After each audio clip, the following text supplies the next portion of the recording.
Shalom, shalom, shalom. Que le Seigneur vous bénisse, mon frère, ma soeur. Nous allons encore ce matin continuer notre partage. Nous avons commencé un partage sur la maturité. Et que Dieu vous bénisse, que Dieu vous garde.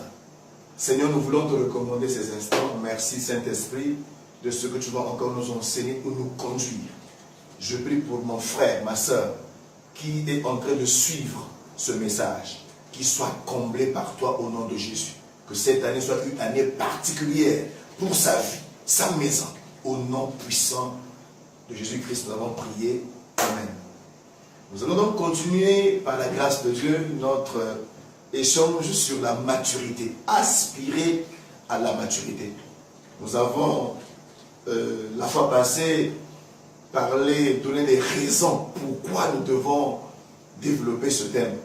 Et nous avions compris ensemble que Dieu, Jésus qui revient bientôt, vient enlever une église mature.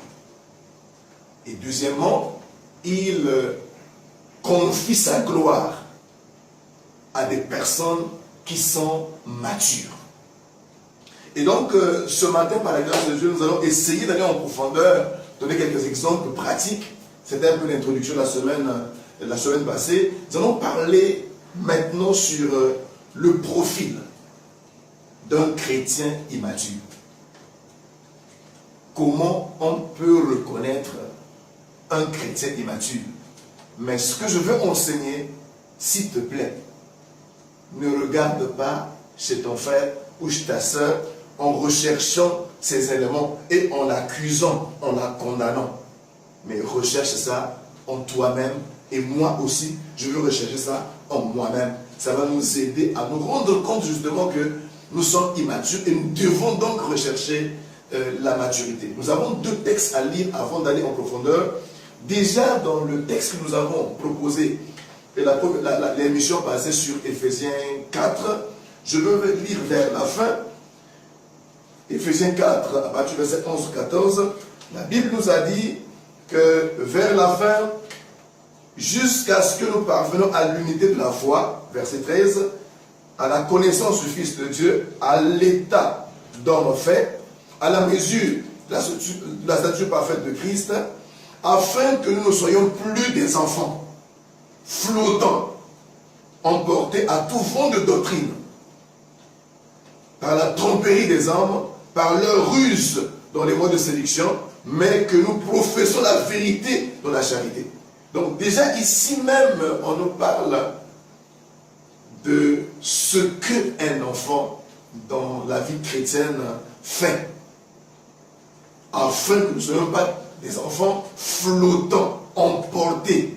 Donc un chrétien immature, c'est un chrétien qui est instable,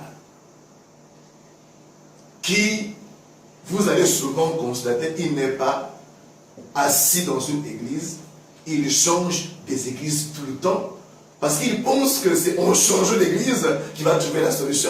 Or, la solution n'est pas dans une église, la solution n'est pas dans un temple, la solution n'est pas dans une dénomination, la solution est en Jésus-Christ. Tu peux changer autant des églises, des religions, mais celui qui sauve, celui qui a la solution, c'est Jésus. Et Jésus doit se former en nous pour que sa gloire puisse se manifester. Donc, la Bible nous a dit qu'ils sont emportés, ils ne sont pas stables, ils sont manipulables. Lorsqu'ils sont dans une église et ils apprennent que dans la ville, il y a un prophète qui est venu, qui est en train de voir même la couleur des caleçons des femmes, des sous-vêtements, ils vont fuir là-bas parce qu'ils veulent des révélations. Ce qui les intéresse, qu'on puisse leur prédire l'avenir, qu'on leur donne des prophéties.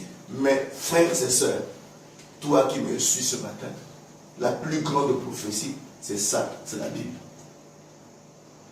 Tu cherches une révélation particulière, tu l'as dans la Bible. Tu recherches une parole de consolation pour demain, c'est là dans la Bible. Donc, un enfant, et aujourd'hui, vous allez constater que même les personnes qui sont dans le Seigneur il y a longtemps sont à la recherche de la sensation. Même quand ils viennent à l'église là où ils sont, lors d'un culte, ils veulent sentir des choses. Quand il n'y a pas eu beaucoup de sensations, ils vont dire que non, le culte là, ça n'a pas été. Pourtant là-bas, quand je suis passé là-bas, on transpirait. Non. Dieu est souverain. Dieu peut agir aussi. On manifeste sa gloire, que les gens tombent, qu'il y ait aussi nos sens qui sont justement impactés dans la puissance de Dieu. Oui, mais il y a des moments aussi où Dieu opère et tout est calme. C'est pour cette raison, nous devons nous fier à la parole de Dieu qui dit, là où deux ou trois sont venus en mon nom, je suis là. Même si tu n'as rien senti, même si tu n'es pas tombé, mais le Seigneur a dit qu'il est là. Autre chose, comment reconnaître qu'un chrétien est immature? Sa nourriture. Vous savez, un enfant ne mange pas n'importe quoi. Et je voulais vous donner 1 Corinthiens 3, 1 à 7, que je voulais lire avec vous. Pour ma part, frères et sœurs, je n'ai pas pu vous parler comme à des personnes dirigées par l'esprit, mais comme à des personnes dirigées par leur propre nature, comme à des petits enfants en Christ. Je vous ai donné du lait, non de la nourriture solide, car vous ne pouvez pas la supporter. D'ailleurs, même maintenant, vous ne le pouvez pas, parce que vous êtes encore animés par votre nature. En effet, puisqu'il y a parmi vous de la jalousie, des disputes, des divisions, n'êtes-vous pas dirigés par votre propre nature? Et il a dit, quand l'un dit, moi je suis d'Apollos, et l'autre de Paul. Alléluia. Voilà encore d'autres caractéristiques d'un chrétien immature. Et je prie pour que Dieu nous aide. Parce que l'église aujourd'hui, les églises aujourd'hui sont remplies de chrétiens immatures. Regardez ce que l'apôtre Paul écrit dans 1 Corinthiens 13. Il dit que je ne peux pas vous donner la nourriture solide parce que vous êtes encore des enfants en Christ.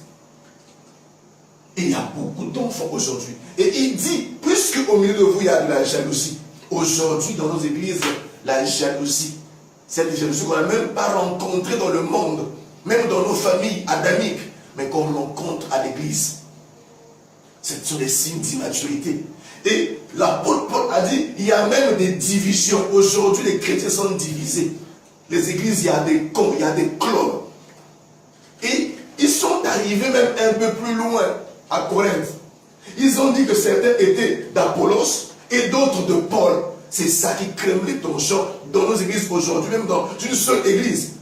Lorsque on a appelé de frère Jean qui va prêcher aujourd'hui, dès qu'il commence à prendre le micro ou la modération, il y a une partie d'église qui va commencer à dire, oh, c'est lui aujourd'hui, oh. Mais pourquoi on n'a pas demandé à l'autre de prêcher? Des préférences.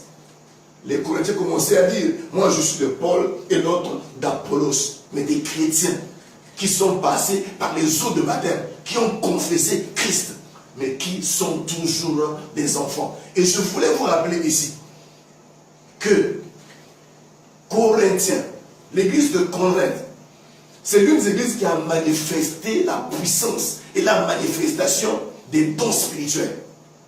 Cependant, la Bible nous montre qu'ils étaient des enfants. Et je voulais te dire, ce n'est pas parce que tu prophétises que pour toi c'est un signe de maturité. Non, le don n'a pas de relation avec le niveau de maturité. Tu peux prophétiser, tu peux parler en langue, tu peux guérir les malades, tu peux faire des démonstrations spectaculaires, mais tu es un enfant. Et nous avons vu aussi dans nos églises aujourd'hui, c'est ce qui se passe aujourd'hui. C'est pour cela que Dieu ne peut pas nous confier certaines choses. Un jour, dans une église, un pasteur animait une séance de prière et il a demandé à l'assemblée, levons nos mains et demandons à Dieu quelque chose. Et je sais que Dieu va vous accorder la chose. Chacun demande quelque chose. Et le pasteur, qu'est-ce qu'il a fait? Il a commencé à faire, à parcourir le temple pour écouter un peu discrètement ce que les gens disaient, donner comme requête. Il a entendu quelqu'un dire dans sa prière, Seigneur, donne-moi 1 milliard. Donne-moi 1 milliard. Et quand le pasteur a dit Amen, il a appelé le frère qui demandait 1 milliard. Il a dit, viens ici. Tu demandais quoi? 1 milliard. Et tu connais 1 milliard, ça fait combien de millions? Oh non. Et tu as déjà touché 1 million? Non.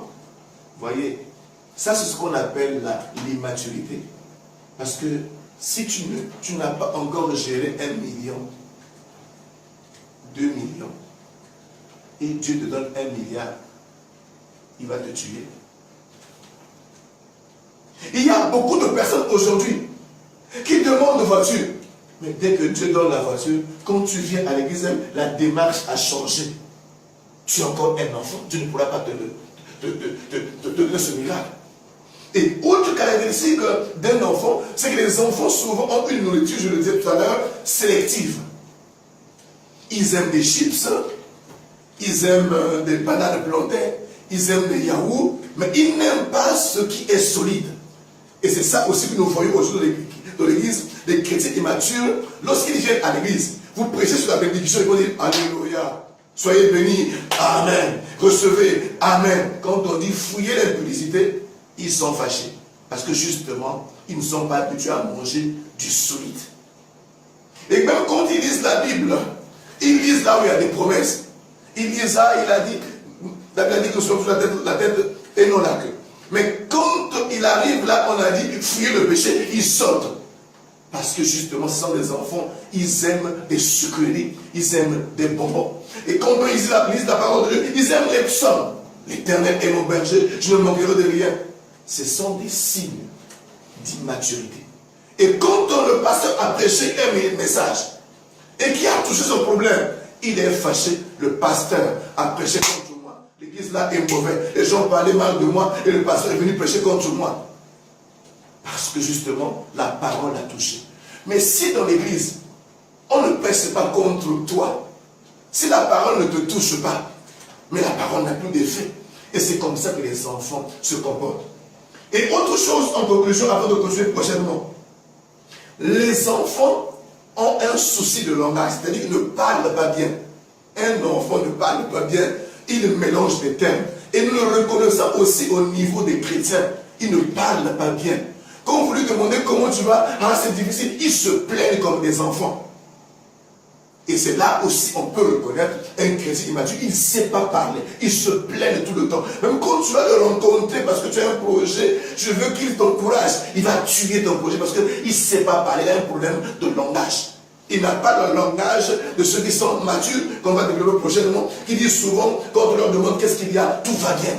Ils ne parlent pas bien. Et souvent, ils blessent. Quand il te parle là, comme s'il a des larmes dans sa bouche, il les blesse. Il ne sait pas parler. Ce n'est pas de sa faute parce qu'il est encore un enfant. C'est pour cette raison. Nous devons rechercher la maturité. Ces signes-là, ces caractéristiques-là vont vous aider à vous retrouver, non pas à vous comparer avec les autres. La maturité, ce n'est pas aussi fonction, je l'avais dit, que qu'on est pasteur. On peut être pasteur comme moi qui vous parle là et être immature. Donc il y a beaucoup d'autres paramètres dans le domaine de l'immaturité. Beaucoup de chrétiens aujourd'hui ne viennent plus à l'église. Je connais beaucoup de chrétiens qui n'avaient pas de travail, dans le chômage. On a prié, Dieu a donné le travail là les a éloignés de l'église. Quand vous les appelez, ils ne sont pas hors réseau. Le téléphone ne fonctionne plus parce qu'ils n'ont plus le temps. Donc, nous devons grandir. Il faut que nous nous développons, atteindre un niveau pour que Dieu nous confie ce qu'il veut nous confier. Parce que s'il le fait, sans nous avoir un niveau de maturité, il va nous désorienter. Or, Dieu ne veut pas nous désorienter. Le Seigneur t'aime beaucoup. Là, nous avons fait un peu sur les caractéristiques d'un chrétien immature. On va continuer prochainement et se développer encore sur le chrétien mature. Et vous donner qu'est-ce qu'il faut faire maintenant pour devenir mature. Que Dieu te bénisse. Je vous aime. Bye bye.